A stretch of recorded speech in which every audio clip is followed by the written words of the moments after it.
All right, everybody, we are back for another episode of Ozone Late Night, and I am happy to welcome back just about a year later. This is where the genesis of this show came from. About a year ago, a little bit more, a year and a month maybe, something like that. I had talked to Mr. Jason Howell when he was still with the Twit Network. At that point, I kind of shortly thereafter dubbed myself the Twit Jinx because I talked to Aunt Pruitt and then you, Jason, and then there were layoffs, and I went, oh, nobody's ever going to talk to me from that network again. Uh-oh. Great. So I am welcoming back Jason Howell, now of TechSploder.com or at TechSploder on YouTube.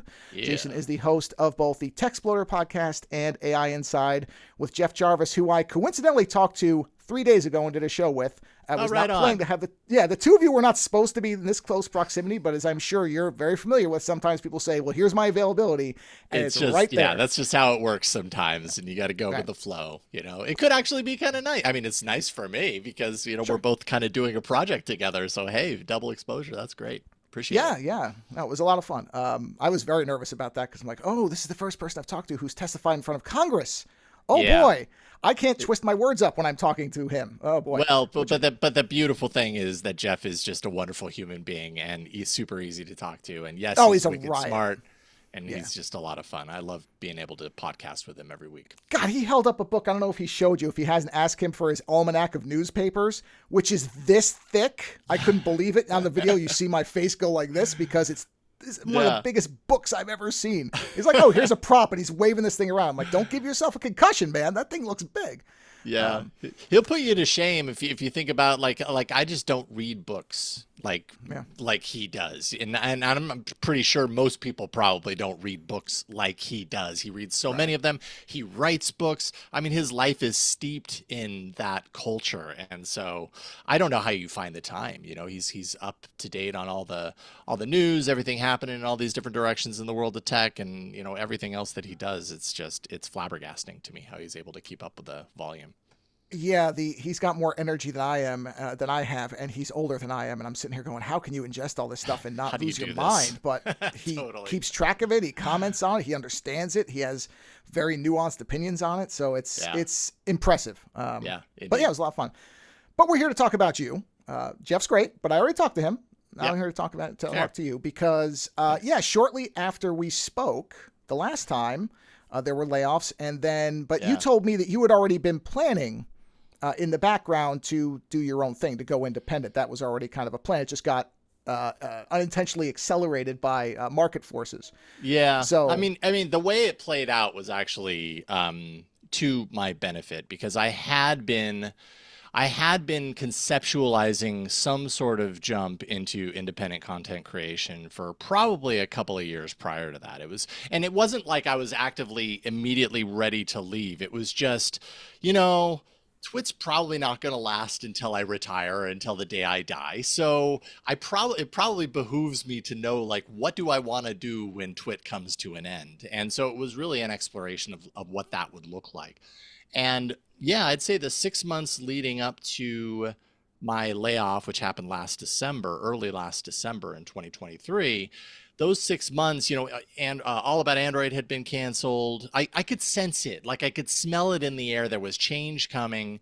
And so it really felt like the right time for me to kind of double down and get serious about kind of plotting out what that plan might be.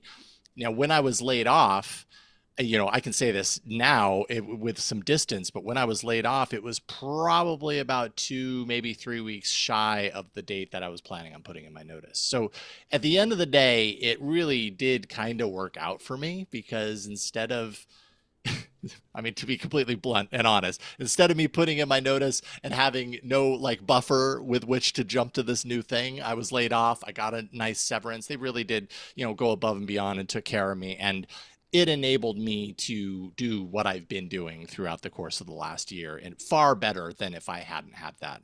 If I hadn't had that, to be quite honest, where I'm at right now, as any indication, I probably wouldn't have made it this far. I just wouldn't have had the funds to do it.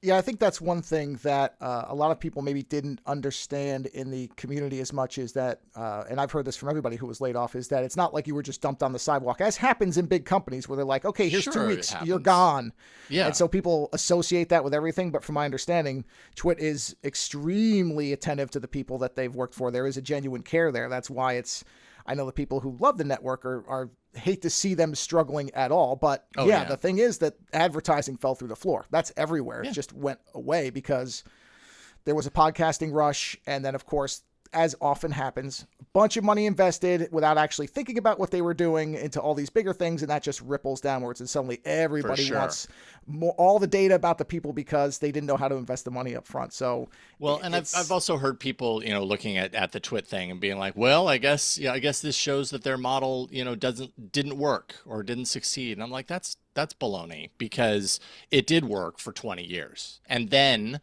as happens in the world of business, and I'm certainly experiencing this on a personal level right now, there are forces, there are situations or times when you're forced as a business to reflect and say, okay, well, what's working and what isn't working? And if you choose not to do something when something isn't working, you're destined for failure.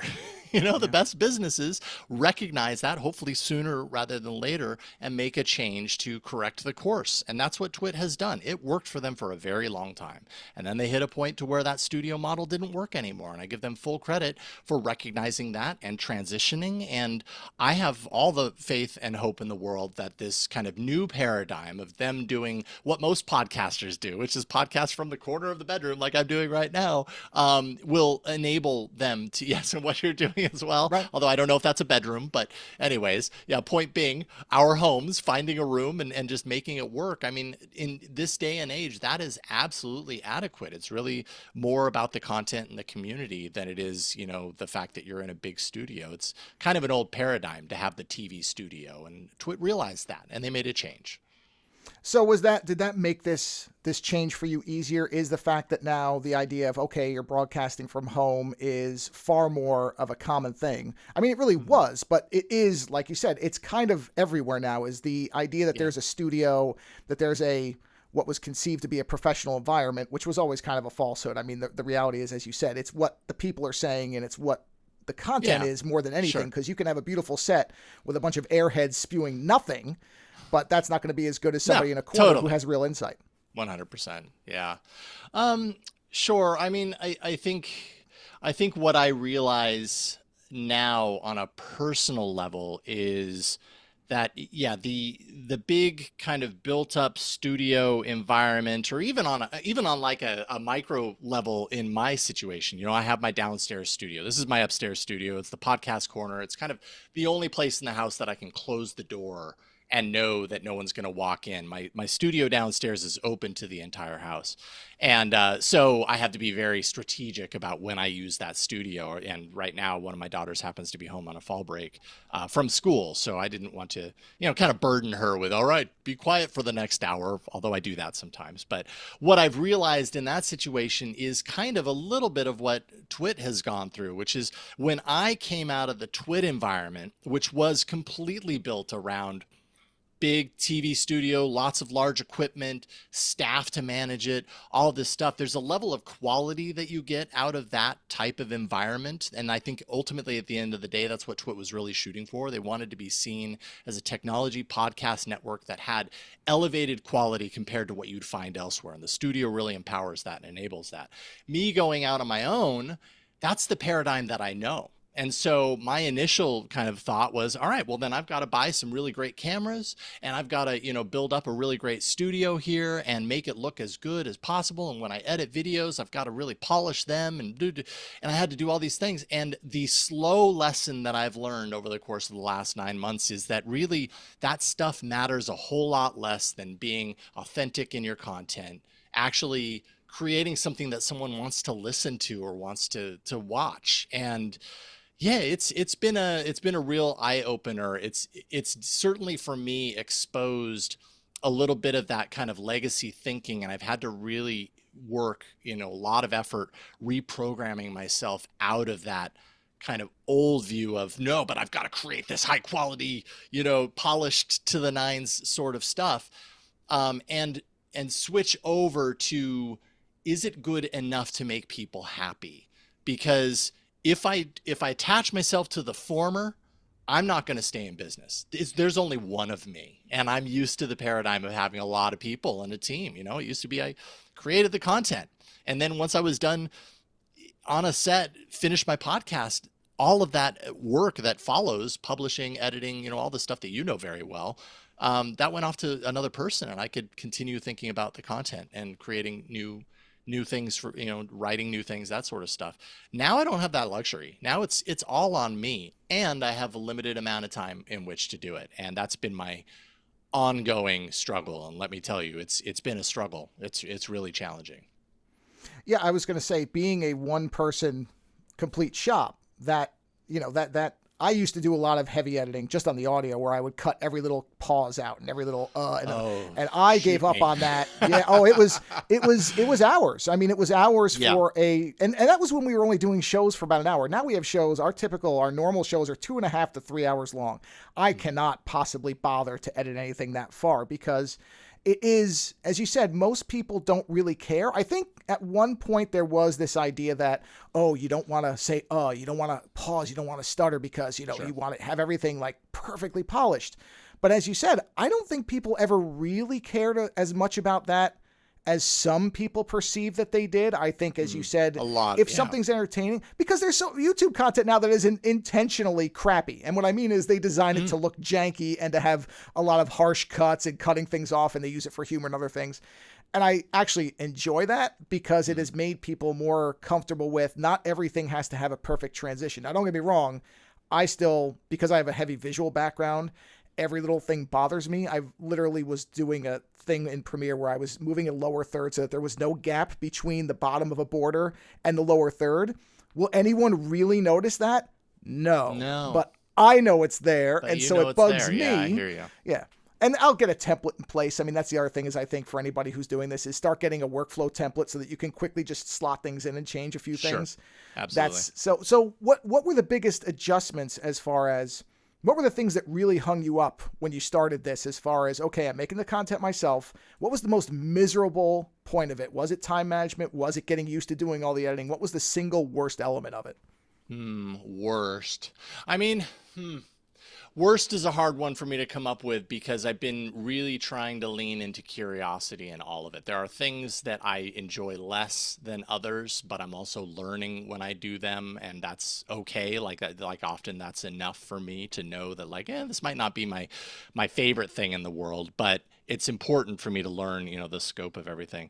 I think my biggest challenge, the thing that I actively avoid, is probably, more than anything, and I hate to say this, it's the business side of it. I am really comfortable with the content, and I'm really comfortable with creating content and being creative. Like, I love creativity. That's like at my core. That's what really speaks to me. And in my previous roles at CNET and Twit, I was often allowed to just be the creative guy, and I never really had to go out and, you know, email for potential sponsors, or set up a sponsorship web page, or all those things, setting up ad revenue deals and that stuff. Like, that's the kind of stuff that, and this is the real stinger about where I'm at right now, is like, I can't do this forever. I can't do it forever and not make a living, which is where I've largely been the last 9 months, is not making a living. And meanwhile, I'm grateful for where I'm at, because I had a large group of people from Twit follow me over to give me that, like, initial cushion. You, by the way, one of them. Thank you so much to you and everyone else who's really, you know, kind of stepped forward and offered support, both financially and, you know, emotionally in some cases. But there is a point at which it's just like, I can't keep bleeding, you know, our own money to try and make this work. And yet, the thing that would enable this business to work is the business stuff. It is the relation, you know, reaching out to potential sponsors and doing all that stuff. It just so happens that that's the stuff that I enjoy the least. And so even when I commit myself to it and say, all right, today it's nothing but this, I just have this tendency, to, find another thing that's like that I attach to it and say, oh, well, before I do that, I really need to do this because this is critical to be in place before that happens. Then I focus all my attention on that. And I think to a certain subliminal side of me, that's just more interesting to me than that is. And what ends up happening is I don't end up making any progress on the business side of it. And that's really frustrating. That's I think the hardest thing that I've had to deal with, for sure. Yeah, I think about people who try to make go of it on YouTube and monetize, and our channel's monetized. I'm not going to even bother. I never have enough, or I don't. Some miraculous thing happens, so I've never been interested in monetizing it. But Yeah. we do movie reviews, and I was clips from movies, some of the early ones. And they just come at you like a hammer. I'm not monetizing, and I'm sitting here going, I want to get people to watch your movie, and you're saying I can't play this anywhere. I don't know how people do it because it feels like many of these platforms, outside of things like Patreon, are in to allow to try a living. Those are specifically made for creators, to help them. But many of these platforms are actively, in many ways, like fighting people whose creators make them successful. So I don't know how people, as far as seem to be so many wins against it, just from the fact that it is tough to make a living at. Period. Start with that. Creativity is severely undervalued in general. Then any of these mechanisms that I think would help you make money so that you can keep focusing on it should be a point of a creation. As you said, 80 emails. Can we set up this? Can we whatever strategize integration, whatever they are? I don't know because I don't know marketing. That should be the focus of a career. It should be, well, what do people want? What are they to? What can they more of? That would be the goal. Hours, well, 8 hours, but many hours of your day on the creative side, as opposed to I have to spend a whole day emailing a bunch of people so that I can hopefully be able to pay bills. Yeah. It just feels like the whole ecosystem is inverted to what you would think it would be to encourage creativity. But that's what it sounds like, right? I mean, you have more experience with this than certainly I do because I've never tried to make money at it. I've always just done this for fun, which is why it can be fun for me. And I don't have to have a whole day where I want to put my head through a wall because I'm not getting a response. Does it start to sap something from you, or do you really just compartmentalize that and say, okay, this day it's going to be miserable because it's all business as much as you do. And I know the next days are I'm doing this show, and that's going to recharge. Is that what that's how you have to handle it, right? I mean, if I'm honest, it's something from me to have to at the same time. I'm honest and recognize that it all takes work.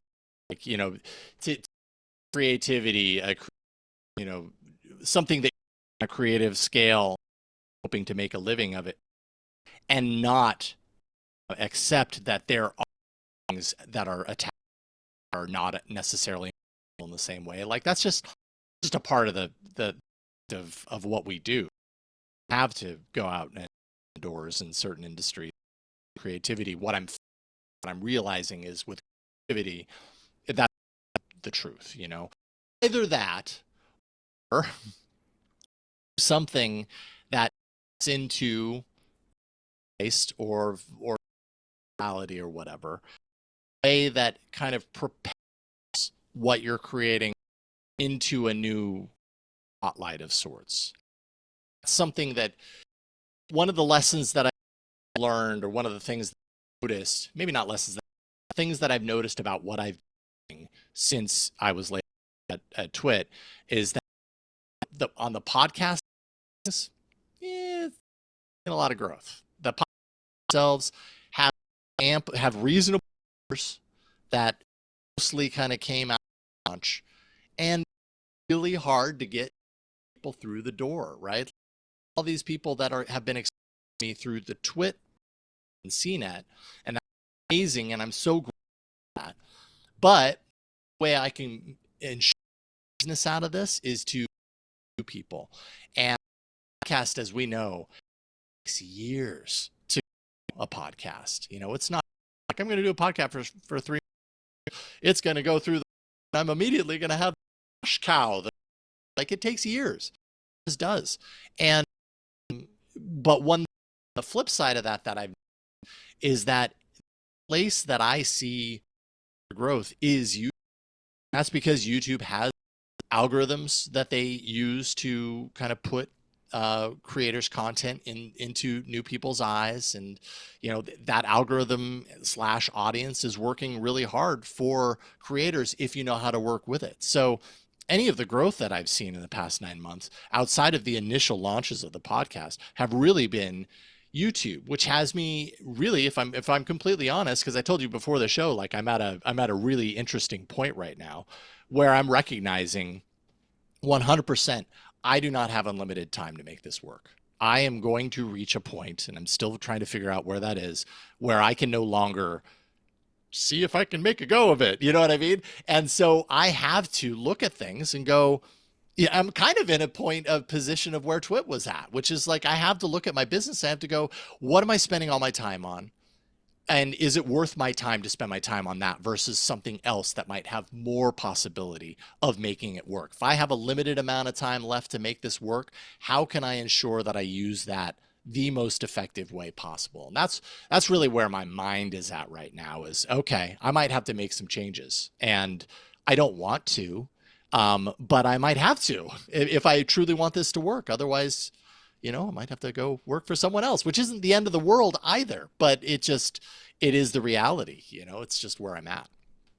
Changes meaning changes to the actual shows, like the formats, guest type of thing? Potentially. I mean, Okay. I need to look at what really at the end of the day, I need to look at like how much of my time is going into each individual product or project. Yeah. And if I'm spending all that time, am I getting a return out of that time? Or is that time better spent doing something else that has a higher likelihood of getting some return? And yeah, I mean, I haven't made any decisions there yet, but like at this point, I'm really realizing like, okay, it's time to, beep or get off the pot. You can swear. Don't worry. You're allowed to swear on the show. Okay. You can go ahead. All right. I'll remember that for the forward, but I don't need to repeat that, but because I think you got the point, but no, and that's, I feel that's like how business works. That's how business works. If something's not working, you make a change and you try and make it work. Yeah, I understand that too. That's one of the things I think about because I've never bothered to look at profitability for our show. Never. It has never even entered my mind because I just have never perceived it ever being able to make, even when there was money in podcasting, supposedly, and you could get advertising. I mean, it always said there was, and of course that was always 90% a myth unless you were a celebrity or you had just the right, or you managed to hit something that people just got interested in. There's always the hot things that come out of nowhere. Those do happen. But I'd get these emails. Oh, I have a guest. They can talk. And I love the ones that start off, I'm loving your show. Here's a guest that can work for you. Can we set something up? And it's somebody I literally got one the other day for a SaaS expert, software as a service. And I'm sitting here going, if you've ever listened to our show, I am the last person you want to have sitting down with a SaaS expert because I'll fall asleep in 10 minutes. I don't care, or the Manscaped ones where they're like, oh, we're willing to advertise. And I was against that at first, but then my co-host is like, what do you care? Sell it. Who cares what they want? If they want to give you money, take it. I'm like, all right, sure. But it feels like a lot of people are running into that now because there is a lot of turbulence within podcasting specifically, but also there are now so many platforms, with TikTok and everything else. It feels like you have to publish and create content, and it's not like you can use the same stuff everywhere in the way it felt like earlier on when everybody was trying to copy each other. Well, the same video or whatever, you would just spam that everywhere. But no, TikTok wants one thing and YouTube wants another and Instagram wants a third thing. And you have to at some point, because I know people who've tried to do it all, and they're like, okay, well, I can take this, and if I do it the right way, I can alter it. And I'm like, you're going to burn out. You're going to burn out quick because you just can't maintain that pace. So I understand that there is that tension there. There is a pace. Yeah, absolutely. Yeah. And do you perceive a point where you can have a balance between the stuff you really want to do? And is that what you're trying to figure out now is, okay, this is revenue generation and this is the fun stuff? Because it feels like for some people that becomes the balance is, okay, it's a 50-50 split. I know this is going to get views and traffic and it will get the ads, but then I'm going to do this because I just want to do this. And some people seem to be making that work in some way, form. Yeah, for sure. Yeah, I think it is probably finding a balance point that works. Yeah, I mean, when I look at my week right now, let's say I've got 5 days a week that I work. Honestly, I'm probably working more like 6 days a week. And some of those days, sometimes they're 16-hour days. And if, and I would say that often 3 of my 5 open days, if I'm talking Monday to Friday, 3 of my 5 days are podcast. Got Android Faithful, which we didn't really talk about. It's not my podcast. I share that with a few other folks on the DTNS network, but we've got Android Faithful one day, got AI Inside one day, we've got the Texploder podcast on another day. Gotta waste an hour with this guy who's not generating anything for anybody. No. And no, I don't get think it. That's me kidding. I'm kidding. I understand. That's just okay, good, because I really do value this sort of stuff. I love being invited to talk with folks like you about this stuff and just in general. Like, that's the beauty of podcasting, is it's very much, kind of like this.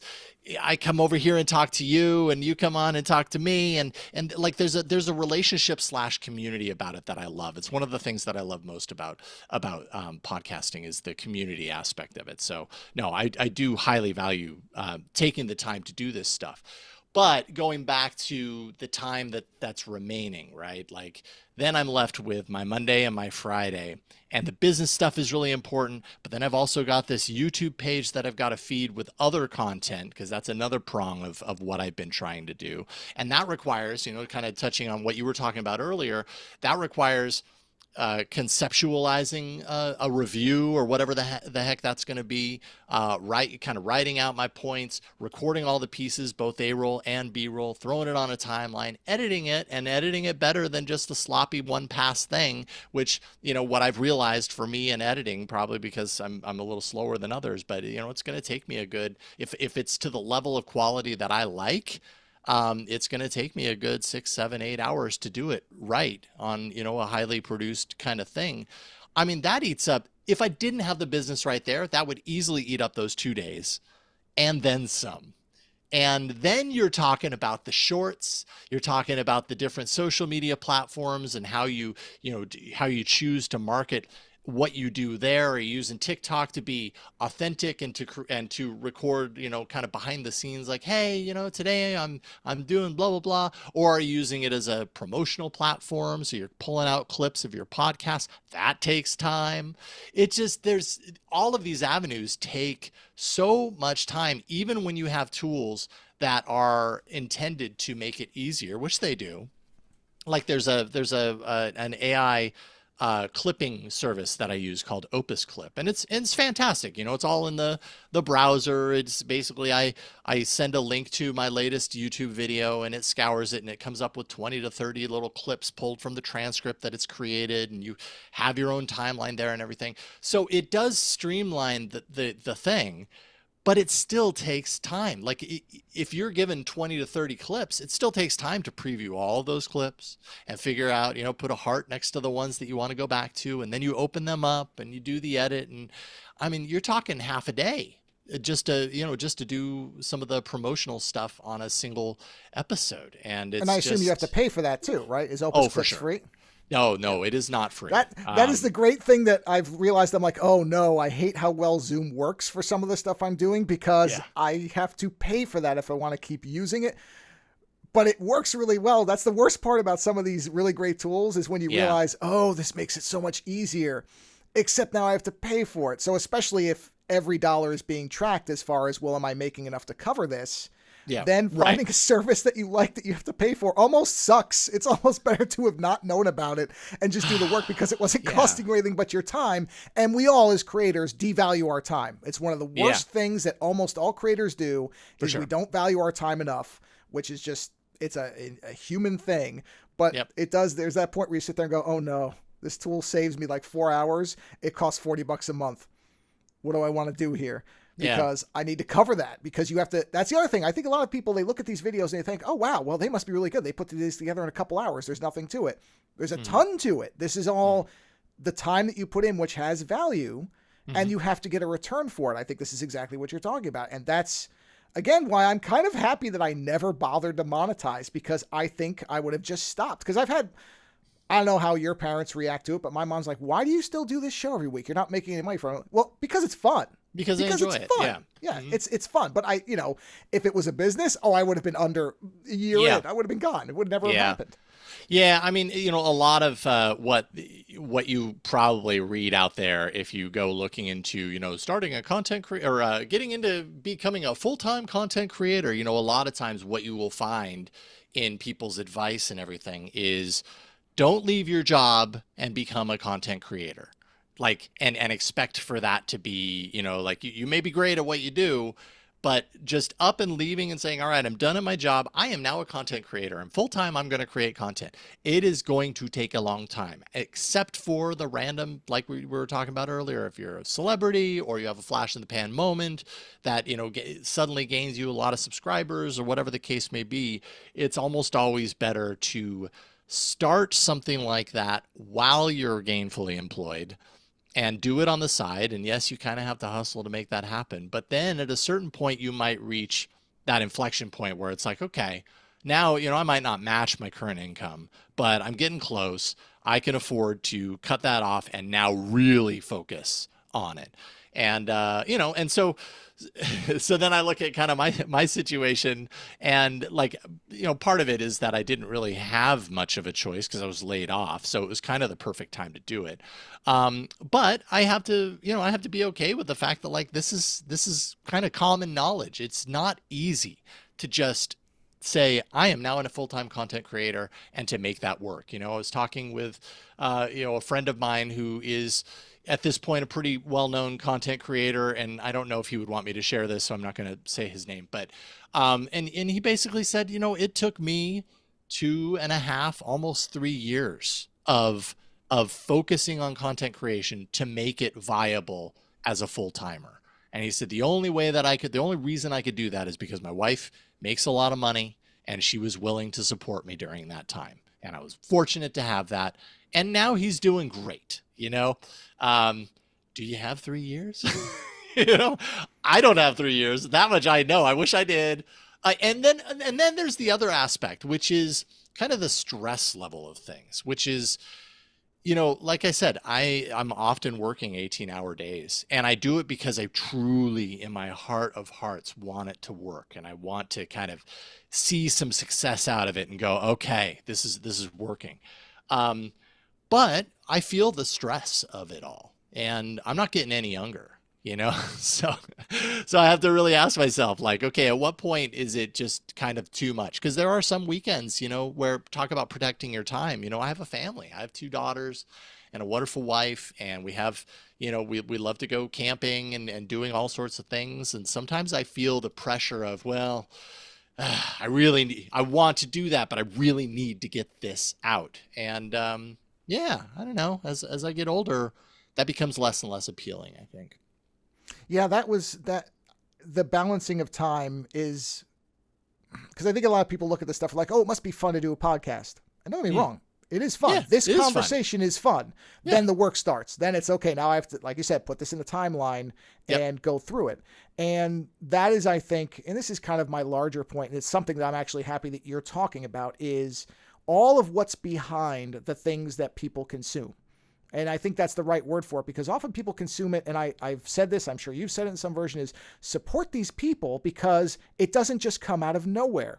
That was the Twit lesson. That's the lesson with anything with Patreon and people. And there is a guilt. You probably have this too, where I sit there and go, I want to support everybody I like on Patreon, and I don't have the money to do it. And then I feel bad because if I have to reduce the thing for one, and then because somebody said, oh, you got a Patreon subscriber. And I said, that doesn't mean anything. I put out more money than that Patreon will ever take in, which I'm happy to do because it's a vote of confidence. It is. And you want to see people that you enjoy that what they do, you want to see them keep doing it. And that's I harp on that a lot, where I'm like, okay, if you like what somebody does, support them in some way, whatever that is. And otherwise, it could just go away. I think a lot of people probably thought that Twit would run forever because, oh, it's Leo Laporte, and he was on TV, and he knows what he's doing, and he has the studio. And it's like, well, it's not that simple. Nothing is. And then there is the other thing on top of that where, there's a lot of people have the similar example you talked about, where if my wife didn't make this much money, I probably couldn't keep doing this. But luckily, it offsets the loss of doing this. So I only have to earn this much and we're fine. And that's a pretty common thing that I've talked to a lot of people, where it is one of the spouses is able to keep things floating enough that they can take a loss for a while. Not forever, and not a severe one, but okay, if I miss it this much, it's okay. And like you said, there is a point where you get to a judgment point of, Yeah. all right, something has to move one way or another. Something what has will to that give. be? Yep. Absolutely. And I'm sure you don't want to stop doing what you enjoy. Nobody does. And also, this is how I look at it. I don't ever expect to make any money from doing any of these shows. I really don't. That dream sailed years ago, like year one. But I sit here and go, well, I still want to produce a good show. So if somebody does find it, they see something and they realize I didn't just half-ass it. I put the effort in. And I assume that's the same thing for you, is, okay, if I have to alter something, there's still a body of work. There is that value to what you've done before, right? Where you can say, well, even if it didn't necessarily work out monetarily, okay, I didn't make a living off it, but that work stands for itself. It is good work. I did that work, right? I mean, that's in there, I assume, for you. Oh, yeah, 100%. I feel very, I feel very proud of the work that I've done through my career, but also in the last year. Like, I was just talking with my wife about this. I am a very risk averse person. This is something that I've realized about myself, especially in the last handful of years. Incredibly risk averse. So the fact that I even chose to do this to begin with, I think it's good to shine the spotlight on yourself sometimes. Everyone should do it in their lives and recognize when they've done something that they're proud of. And I'm proud of that. The fact that this was a very risky thing for me to attempt to do. And there was no certainty whatsoever. And yet, it kind of contrary to, I'd say, a lot of other examples in my life where when faced with the risky proposition, I tend to walk the other way because I don't want to risk what I have. In this case, I turned towards it. And I see that as a total win. I see that as a huge accomplishment for myself, and I'm proud of that. So at least there's that. At least I've learned that about myself. At least I'm proud of the content that I'm creating. I'm not putting out anything that I'm like, oh, this is just to appeal to the algorithm or whatever. Anything that I've released, I'm pretty darn proud of, and I'm happy that I did it. And it has legs beyond the initial launch of it. Like the Techsploder podcast is just conversations with friends in the world of technology about how they not only got into technology, but how that spark of passion of technology was ignited for them, which is something that I think all of us as tech fans share, even if our stories are very different. That's kind of the idea of the Techsploder podcast.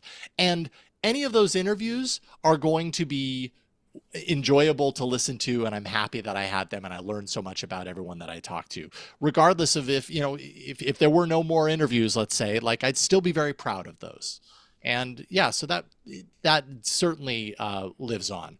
And there is the need to also figure out, like, if there is a business to be made or run, then you also kind of have to figure out, like, well, what is the thing that's going to work for the wider amount of people? And I think I don't know. I think that's kind of a little bit about where I'm at right now, is really just kind of reimagining, like, okay, is this working? Is this serving me anymore from a being able to contribute to the family on a financial sense? Because I've never in my life not been able to do that, or not been in a position to do that. So this is also a first for me as well. And all businesses have to reevaluate. And that's, I think, where I'm at right now. And actually, that reminds me of something that I wanted to mention to you, is something that I've learned about content creation that I didn't really understand or really conceptualize going into it, is the fact that if you are going into content creation with the expressed idea of making a living from it, it must be treated like a business. And I'm not saying you'll be successful when you do that or not, but I am saying it is, in fact, a business. I was feeling really bad for the first handful of months about the fact that I was making basically $0 after spending my entire adulthood making money and contributing to the family. My wife, who has started a couple of successful businesses in the fitness industry, reminded me. She's like, you know what? This is how small businesses start. When you start a small business, very often you do not make any money for a while, for a long time before you start making money. And that was a hard one for me to understand in the beginning. I really thought like, oh, well, I've got to prove this in a month. And there's just no way to do that unless you're lucky. And once I started looking at it as, okay, well, what are the business things that are required? That kind of changed my outlook. Now, the flip side of that is, okay, well, then once you decide or identify the things that work for a business, then you got to actually do them. And that's, where it comes full circle back to me, which is that I don't, the business side of it is not as enjoyable. As essential as it is, it just doesn't come as naturally to me. And that's, by the way, marketing tip for anybody who wants to do this: don't go 40 minutes without mentioning the podcast of the person you're interviewing, because that makes you a terrible podcaster.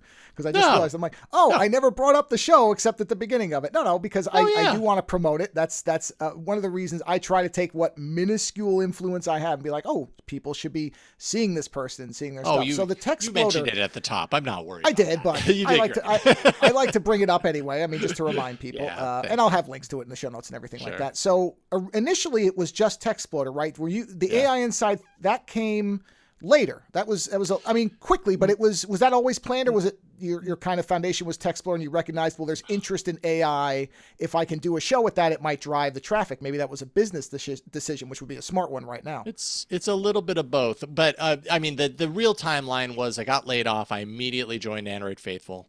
They immediately had a place for me on the cast. And then a couple of months later launched AI Inside, actually before TextPloder. I had launched the YouTube channel, I think. I'm trying to remember if the YouTube channel launched with AI Inside. But yeah, AI Inside was my first podcast launch.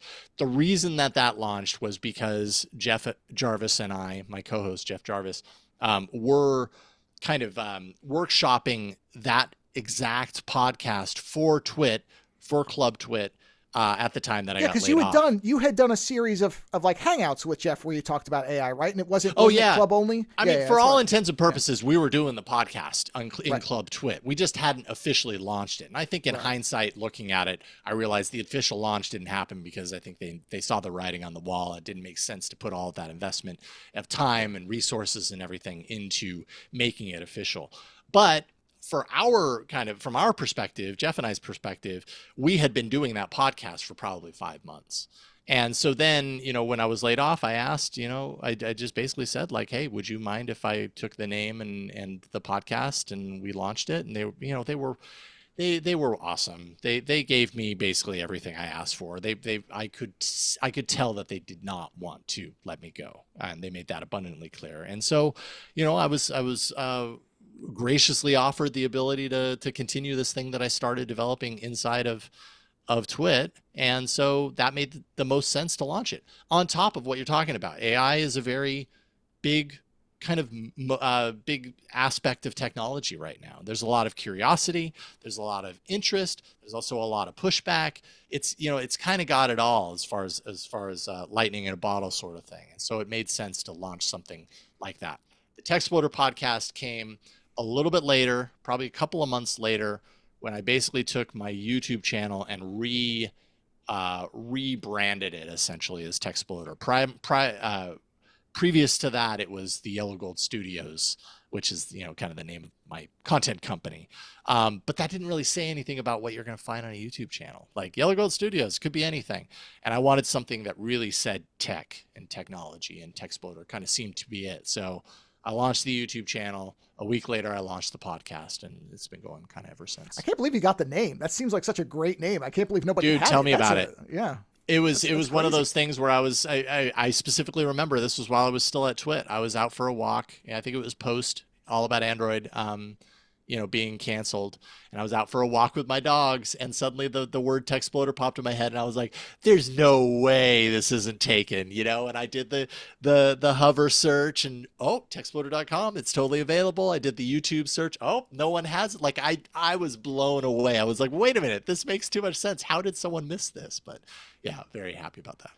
Yeah, there's two URLs, because I do that once in a while. I think of something like, look, see if there's a URL. Oh yeah, me too. Don't need another friggin' URL, but supportourshow.com. Nobody had that. And I thought, well, if you're going to say to somebody, here's how you could support our show, go to supportourshow.com. I'm like, that's so obvious. Oh, that's a good one. Yeah. So I got that one, and I got cyberpunkradio.com, which that one is more just for me because I'm like, nobody has Cyberpunk Radio. That's such a great name. I'll never do anything with it except redirect. But the support our show one, I got a different one. I can't remember. I was such an idiot. I misspelled it. That one somebody had, but it was something similar to that. And I did 2 shows where I'm like, I got this URL and nobody else had it, you morons. And then at one point I went, oh, I put 2 R's in that word. That's why, because I don't know how to spell. That's why nobody had it. Wah. But you do actually have support. Yeah, supportourshow.com. Like, legitimate. Yes, that one was free. And and I just sit there and go, that seems like literally that's because I used to open up and tell, okay, here's how you support it, blah, blah, blah, blah, blah. Go here. It's a whole thing. Like, yeah, totally. So now I'm like, if you want to support our show, go to supportourshow.com. And I'm done. It's so nice. It's one sentence and it's over with. Yeah. Well, as we wind down, because I know you have limited time, this is one thing this was always my goal, and I always forget about it with most of my shows, is to offer people, what's one thing you never get to talk about on your shows that you wish you could, whether it was just something you enjoy, but it never fit the format, something that you sit there and go, man, this is my interest. This is something I love or something I just like to share with people. Because our whole show is so open reign, I can do anything. So we bring up whatever we want, but a lot of people have certain formats, and you sit there and go, man, I never get to talk about this thing, and I really love it. I know I'm springing this on you, so if you know. Yeah, it's always hard to come up with something, right off the cuff on something like that. I mean, I think the thing that I rarely get a chance to talk about because technology and music don't always intersect is just the musical creativity. It's really it's something that's really near and dear to my heart, and that is and actually it ties in kind of with some of the stuff that we've been talking about today, which is from a creative standpoint, music production just makes my heart happy and makes me happy, and when I'm doing it I feel a little more complete than when I'm not. And the past year, I've had very little of it just because I haven't had any time for it. And, that makes me sad. I would love to find some way to make more time for music. I always kind of have, I'll put it this way. A couple of years ago, I basically have a friend, wonderful friend, who has a property out in Albion, which is along the coastline of Northern California. This is beautiful, beautiful place.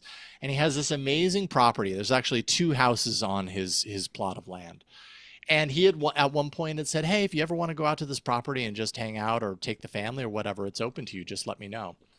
And I had the idea, I'd always wanted to make an escape by myself with my music gear and go to a cabin of some sort and go there with the expressed intention to write an album in a cabin and be like, no, you know what? I'm here for a week.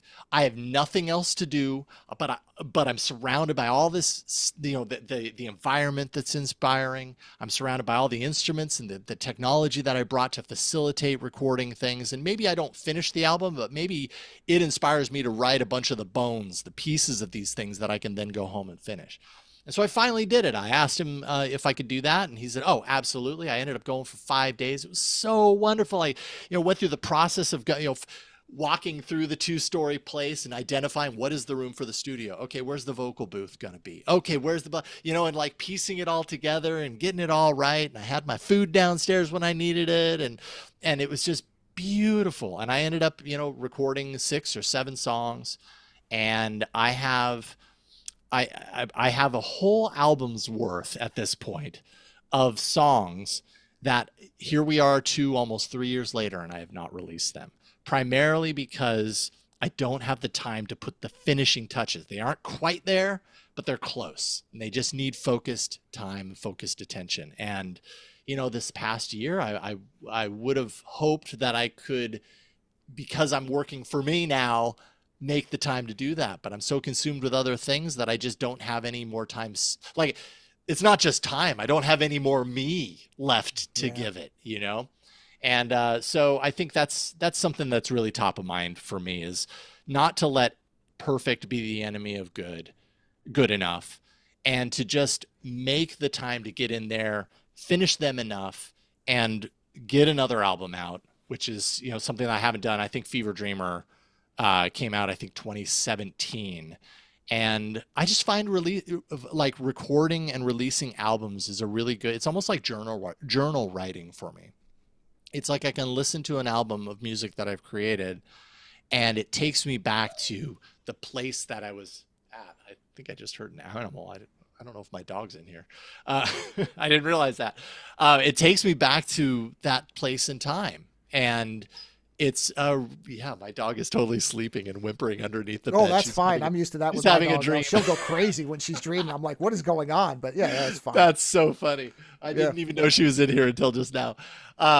Anyways, and I've gone through a lot the last couple of years, and so I really want to get that album done. And so that's something I don't really find a lot of opportunity to talk about, even though it's a really big part of my life. I was going to say you could do like live streams of the mastering sessions, that type of thing, because I know for me, I like watching stuff of people who create stuff that I have no knowledge of more than the stuff that I know, because then I'm just sitting there going, well, yeah, I wouldn't do it that way. But like I watch Ant Pruitt's creator things where he's doing photo. I can't do any of this photo adjustment stuff. I don't know I know what a histogram is and I know what he's talking about sort of, but what he sees and how he adjusts things, I find that stuff fascinating. Yeah. It's fun to watch someone in their zone and in their rhythm. Yeah. And when they clearly know something you don't, I don't find that fearful. I'm actually impressed by it when I see something that to me looks like sorcery and somebody else can do it, when they can make something out of it. And they explain it, and they have to explain it in a clear way. Some people do get a little hung up on the technical stuff, and they'll lose you if they really get too deep into it. But you find somebody who knows how to talk in plain language that says, okay, well, this is why. You want this to do this, and that's what this little meter does, and this is how it is. Even if I'll never adjust a photo or I'll never write a song, I enjoy watching people to know how that sound. A friend of mine's an audio engineer who's worked like Rush and big name people. Mm-hmm. And I would ask him things like, what is that? How did they do this? He's like, oh, they just recorded the vocals twice and put an echo effect on it. To him, it's nothing. Yeah. To me, I'm like, how does a person make their voice sound like that? And he's like, oh, I can explain it to you. It's that. And he just says it. I'm like, yeah, that's because you do it all the time. But it's fascinating to me because now when I hear it, I think about songs and I'll hear something similar and go, is that or is it something else? Or like when I read about Led Zeppelin, kind of the same thing. They went to a house and they were just setting up speakers and amps in weird hallways. And that's how they got these sounds. Yeah. And then you realize that's how these sounds are produced. Yeah. I like knowing that stuff because I will never set up an amp at a hallway and play a guitar. I have no ability for it. But it's fascinating when somebody talks about it and explains, well, this is why that sounds this way. It's because they're recording the mics here, the amp's there, and they're taking the reverb off of the hallways or putting an amp in a toilet or whatever because the sound is what they wanted. That stuff's fascinating. So I enjoy watching that stuff and listening to creators who do stuff I don't do. So yeah, even if you don't do those techniques, you learn, like going on the example that you're talking about, you learn how to be a more critical listener of the music that you're listening to instead of a passive, like, oh, I like that song, I don't like that song.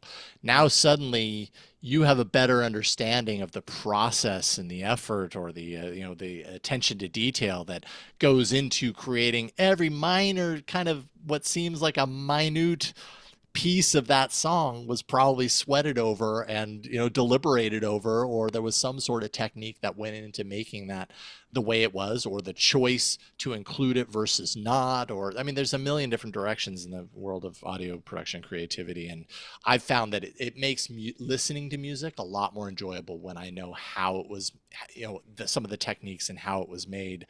And then as a musician and as a producer of sorts of my own music, I can then listen to some of these songs and go, oh, I think I have a sense of how that was done. Maybe I want to replicate that in my own, attempt and stuff. And it kind of opens up the field of creativity, which at the end of the day is what insanely inspires me.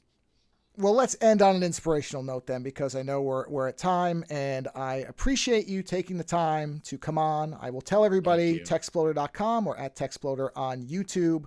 Go support Jason's work. Watch AI Inside, because I want to see you keep doing the stuff that you're doing. I enjoy it. And in some form, I'm sure you will. I think Yeah. what you find is most people, they may do it in a different form, but they're going to keep doing stuff that they really enjoy doing. So Yeah. whatever avenue that is, I look forward to it. And thanks again for coming on. It's fun. Thank you, Joe. I really appreciate your support, not just, for inviting me on the podcast, but you've been incredibly supportive of everything that I've been doing, especially in the last year, from beyond the last year, but especially in the last year. I've seen you in our chat rooms and throwing around super chats and all that kind of stuff. And I know I also speak for Jeff in saying thank you for your support. Really do appreciate it. Sure.